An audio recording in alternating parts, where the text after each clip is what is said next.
2024 is now in the rearview mirror, which means we are now in the year of 2025. Crazy how that works. This is a big year for me and my channel in particular because it turns 10 years old this month. Like this month, within the next couple of weeks. Keep an eye out for something related to that. But to stay on topic, we have a new bunch of games coming this year. And 2025 is shaping up to be a very good year for games. I mean, I did make this a top 15 instead of a top 10. Although, unlike other years where I did this, I feel like I definitely could have narrowed it down to just 10. But I have a good feeling about the games to come this year. Now for some ground rules, these games have to have at least a set window of 2025. Doesn't need a hard date, but at the very least, if it doesn't have a window of 2025, it's not going to be on the list. So no Wolverine or Hollow Knight Silk Song yet again. Also, it's my opinion. You won't see certain games on this list because I'm just not very interested in them. Anyways, let's get into it. Hi guys, DPX here, counting down my top 15 most anticipated games of 2025. Now before we get started, you know what to do. Be sure to like this video, subscribe, and hit the bell and leave a comment, or I will go into your house and put metal in your microwave. Number 15. Burger King foot lettuce. The last thing you'd want in your Burger King burger is someone's foot fungus, but as it turns out, that might be what you get. What I'm about to say is very specific, but you ever see a game in a showcase that looks really cool, but then you completely forget about it until it pops back up in your brain, and you're like, yo, that looks really cool. Well, for me, that game is Claire Obscure, or Obscure.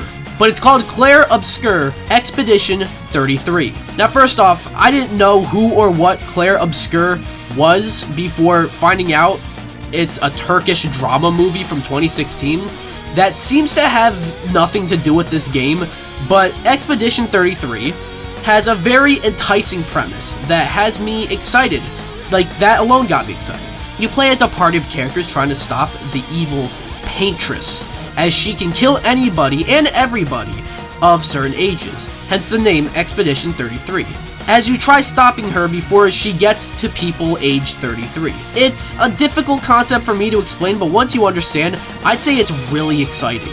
Throw that in with awesome looking combat and a star-studded cast that includes the likes of Charlie Cox, Andy Serkis, Ben Starr, and more, and we have a potential sleeper hit with Claire Obscure Expedition 33 as it comes out for PC, PS5, and Xbox Series, including Game Pass Day 1 sometime this year.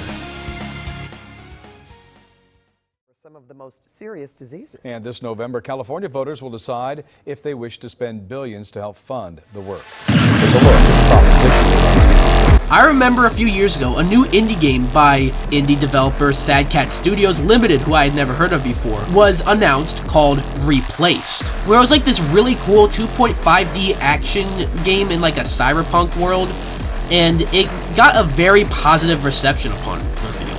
But it seems like it's been stuck in like some sort of troubled development, but it looks like it's finally coming out in 2025, which is great because this game looks awesome. Kind of like how I just described, Replaced is a cinematic, retro, futuristic, 2.5D action platformer. It's set in 1980s America, and you play as an AI trapped in a human's body, and together they figure out how to coexist. Sounds like an interesting concept for a game, and the aesthetic is helping the game stand out. I can't wait to finally play Replaced as it releases for PC, Xbox Series, and Xbox One, along with Game Pass Day 1 sometime this year.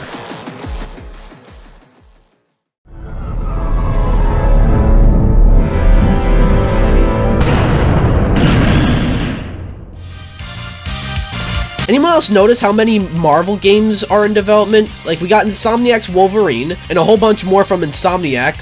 One is even supposed to come out later this year, but it hasn't been officially revealed, so it's not eligible. But additionally, EA Motive is making an Iron Man game. Cliffhanger Games are making a new Black Panther game, and Arcane Leon are making a new Blade game. But slated for sometime this year is Skydance New Media's Marvel 1943 Rise of Hydra. That was a mouthful. This is an interesting game. Definitely need to see a bit more, which is why it's not, like, higher on the list. But this follows the story of Captain America and Black Panther, specifically T'Challa's grandfather, in World War II, all the while Hydra rises to power, as the name implies. The cinematic they showed back in March looks incredible, but I'm just waiting on that gameplay, and this game could place even higher. Either way, Marvel 1943 Rise of Hydra is a game that I'm excited to play as it launches for PC, PS5, and Xbox Series sometime this year.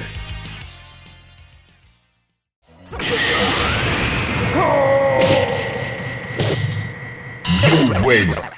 Alright, that's cool.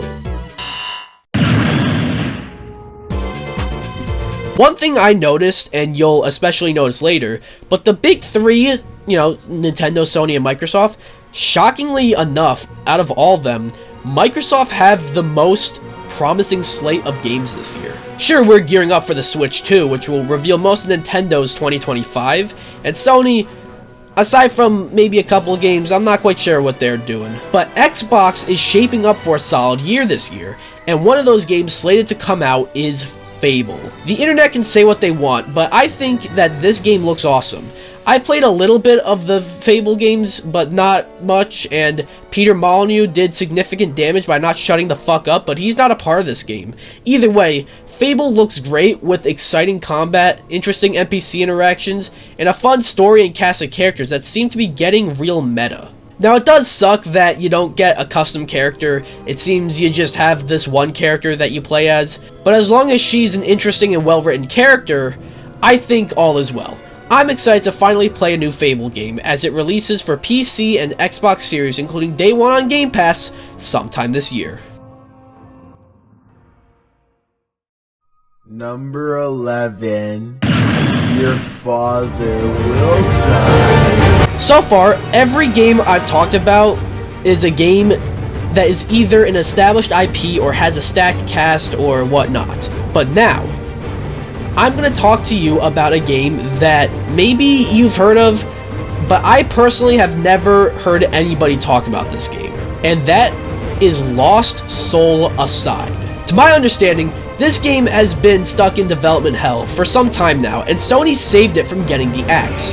But aside from that, visually the game looks absolutely unbelievable, with combat that just looks badass and a world that looks beautiful. Plus, while we don't get a good glimpse at it, I can predict that the story is going to be really solid, and in addition, this game seems like a nice mix of Devil May Cry, the modern Final Fantasies, maybe throwing a bit of Nier, Automata, and Stellar Blade, and maybe even some Souls-like elements.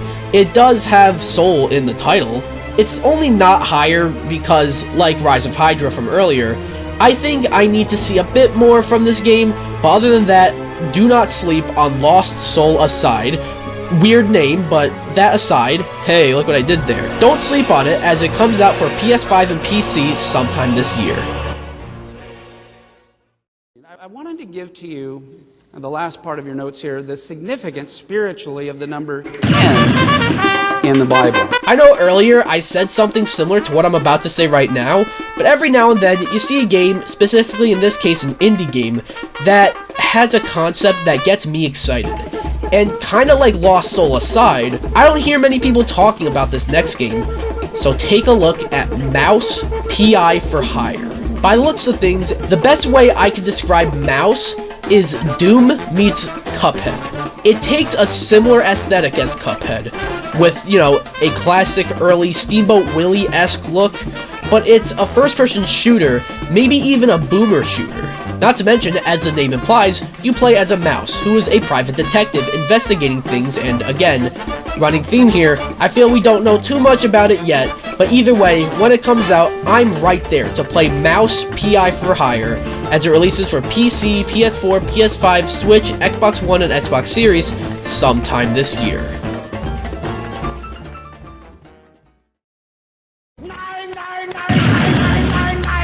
A few years back, Obsidian made a game called The Outer Worlds that has a sequel shockingly scheduled to come out this year, but it's not on the list because I did kind of forget about it, but also I just don't know if it would have made the list.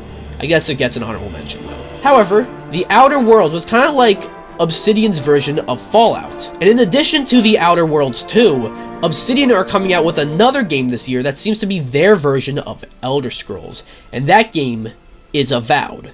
This game has been the subject of much discourse as of late, some justified, some not. Regardless of your thoughts on that though, I've always thought that the aesthetic of Avowed seems unique and the combat and abilities look promising too. Also a bunch of characters in the game that seem interesting with an intriguing story that I'd like to know more about.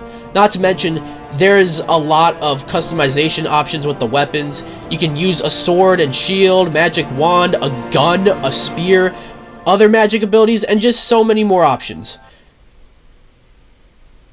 I did just say that, didn't I? I'm stoked to finally play Avowed as it releases for PC and Xbox Series on February 13th. Wow, an actual release date?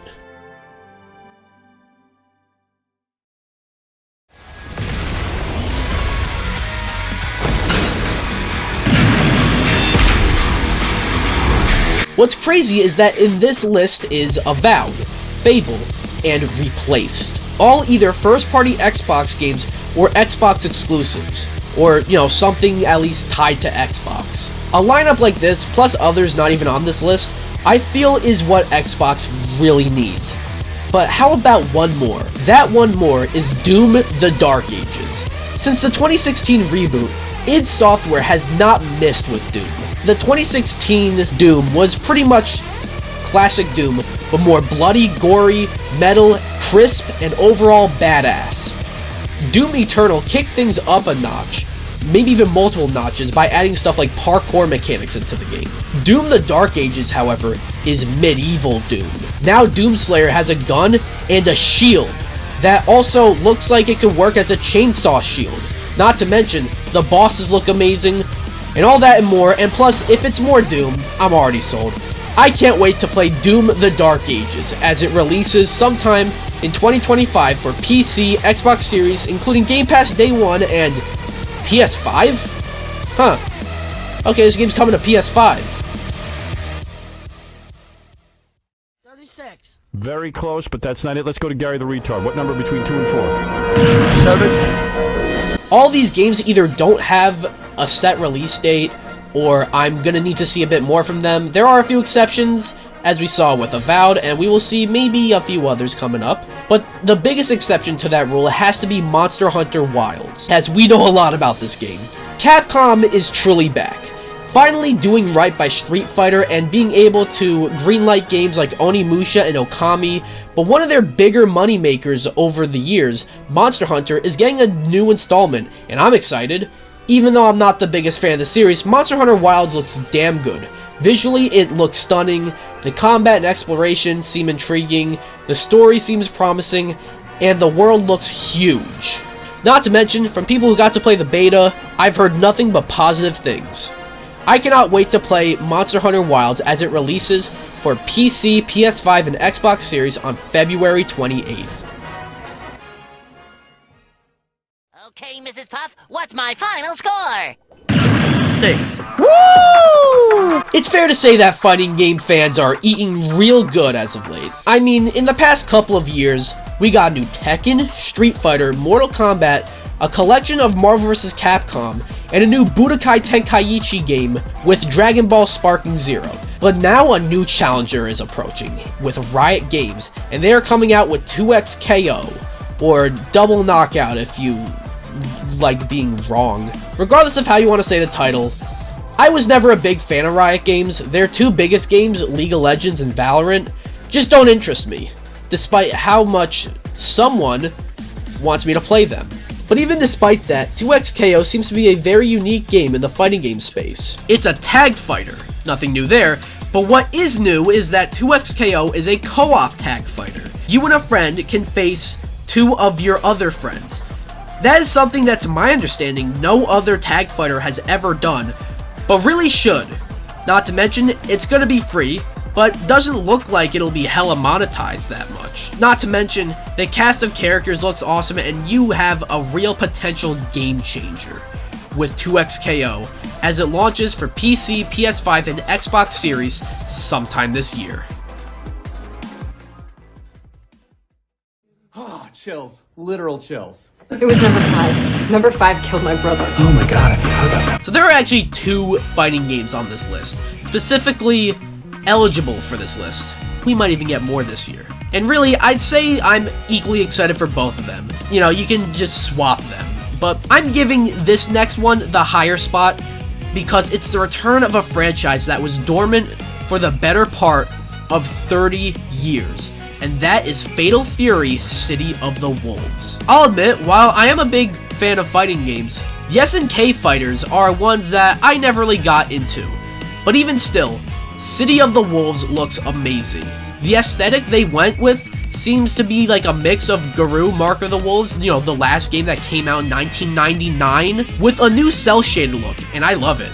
And they've been showing off some characters for the game over the past few months, new and returning, and they all look like a lot of fun. Not to mention, for DLC, we're getting Ken and Chun-Li from Street Fighter, and maybe even Cristiano Ronaldo? What the fuck?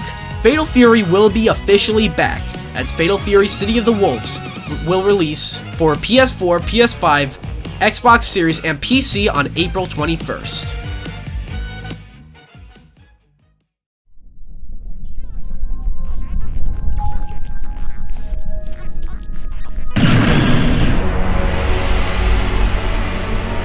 In 2024, we got the Silent Hill 2 remake.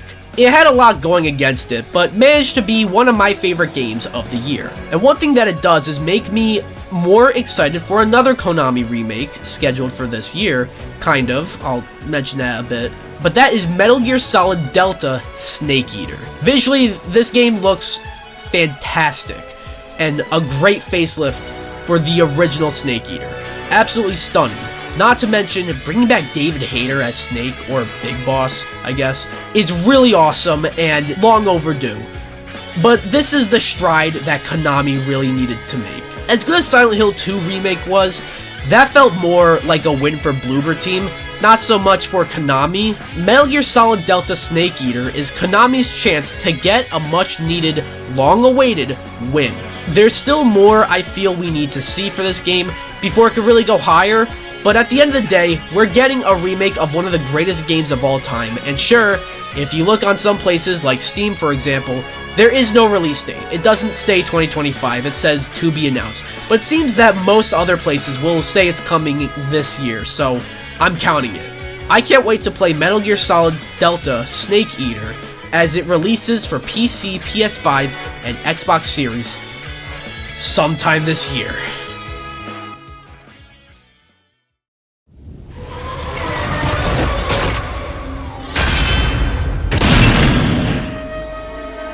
Now we get to the territory where, in any normal year, any of the top 3 would be my number 1. With the fact that we are getting these 3 games in the same year, plus the other games on here, I think we're in for one hell of a ride in 2025. But we're getting a sequel to Ghost of Tsushima this year with Ghost of Yotei. Ghost of Tsushima was one hell of a beautiful game that came out, and even on a base PS4, still looks amazing today.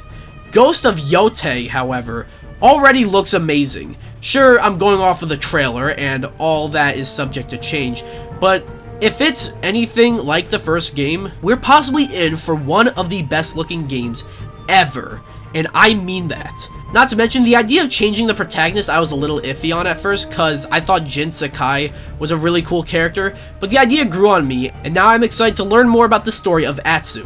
I need to play Ghost of Yotei, as it releases for PS5 sometime this year.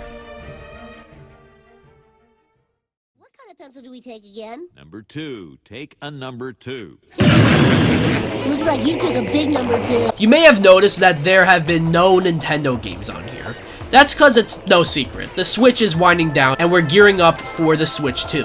And despite it being a console, funny enough, I actually did consider putting the Switch 2 on this list, but it hasn't officially been unveiled, and that combined with the fact that it's a console and not an actual video game is why it's not on this list. But there is still one more big first-party Switch game we are waiting on, and is finally slated to come out this year, and funnily enough, it's one that we've been waiting since the Switch's first year out, and that is Metroid Prime 4. It's actually surreal that this game is actually apparently supposed to come out this year. I was almost getting concerned that Metroid Prime 4 was just gonna be vaporware, but lo and behold, it will soon be here and looks awesome. Retro Studios seems to know how to work with the Switch. Despite it being a remaster of a GameCube game, Metroid Prime Remastered is probably one of the best looking games on the Switch, and Prime 4 is looking fantastic too. Not to mention new additions to the lore and story elements, and finally happening, Metroid Prime 4 is a game I need to play right now, as it releases for the Switch sometime this year. I'm fucking sick of saying that.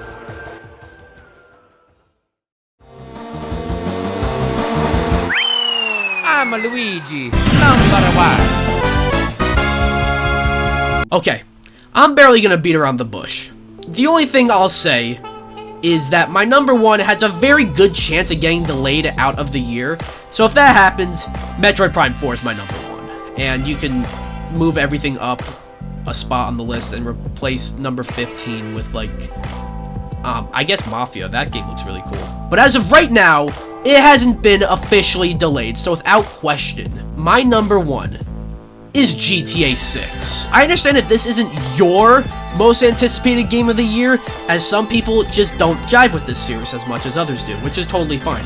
But objectively, Grand Theft Auto 6 is the biggest game that could probably happen within the next 10 years. I'm not sure if you know this, but GTA 5 is the most profitable entertainment product of all time. More than any movie, video game, show, music album, you name it. And giving it a sequel? Sure, we only got one trailer over a year ago, and that was more of a teaser than anything else with what they actually showed. But my god, if the final game looks even half as good as like the visuals in the trailer, I think it'll be well worth the wait. But the story, being a Bonnie and Clyde story, is very intriguing and unique for Grand Theft Auto and managed to piss off losers on both sides. And then you have the fact that we're going back to Vice City, which is basically Florida, and it's including all the typical Florida shit, which seems like a nice touch. Sure, there is at least an 80% chance it gets delayed out of the year, but it hasn't happened yet. So with that, Grand Theft Auto 6 is my most anticipated game of 2025 as it launches for PS5 and Xbox Series in apparently either Q3 or Q4 of this year. So that's my list of my most anticipated games of the year. I know I'm missing quite a few. There's quite a few that I'm still looking forward to that they just didn't make the list. And throughout the year, we're gonna see more games. We're gonna get more games that we don't even know about yet. So let me know down below. Are there any games I missed out? Any games you're looking forward to that I didn't include? I know I didn't include Death Stranding or Judas, but either way, what do you guys think? Anyway, check the video, comment, subscribe, or I will go to your house and put something metal in your microwave, and then start the microwave so it burns down your house. Bye!